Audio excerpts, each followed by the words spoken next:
ન્યૂઝમાં આપનું સ્વાગત છે। અમદાવાદના સાણંદ તાલુકાના લેખંબા સ્થિત રામકૃષ્ણ મઠ દ્વારા આયોજિત કાર્યક્રમમાં વડાપ્રધાન નરેન્દ્રભાઈ મોદીએ વર્ચ્યુઅલ માધ્યમથી સંબોધન કર્યું।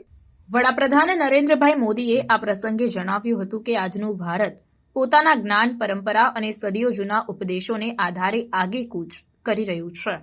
આધુનિક ટેકનોલોજીના ક્ષેત્રમાં ભારતના વર્તમાન સમયમાં વધી રહેલા વર્ચસ્વ પર ભાર મૂકતા વડાપ્રધાને જણાવ્યું હતું કે સ્વામી વિવેકાનંદ આધુનિક વિજ્ઞાનના ખૂબ જ સમર્થક વિવેકાનંદ માનતા હતા કે વિજ્ઞાનનું મહત્વ માત્ર વસ્તુઓ કે ઘટનાઓના વર્ણન પૂરતું મર્યાદિત નથી, પણ વિજ્ઞાનનું મહત્વ આપણને પ્રેરિત કરવામાં અને આપણને આગળ લઈ જવામાં રહેલું છે।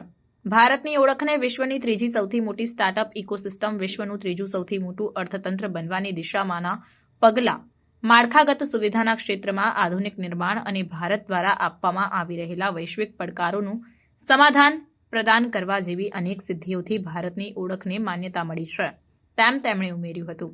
વડાપ્રધાને કહ્યું કે સ્વામી વિવેકાનંદ માનતા હતા કે યુવા શક્તિ દેશની કરોડરજ્જુ છે।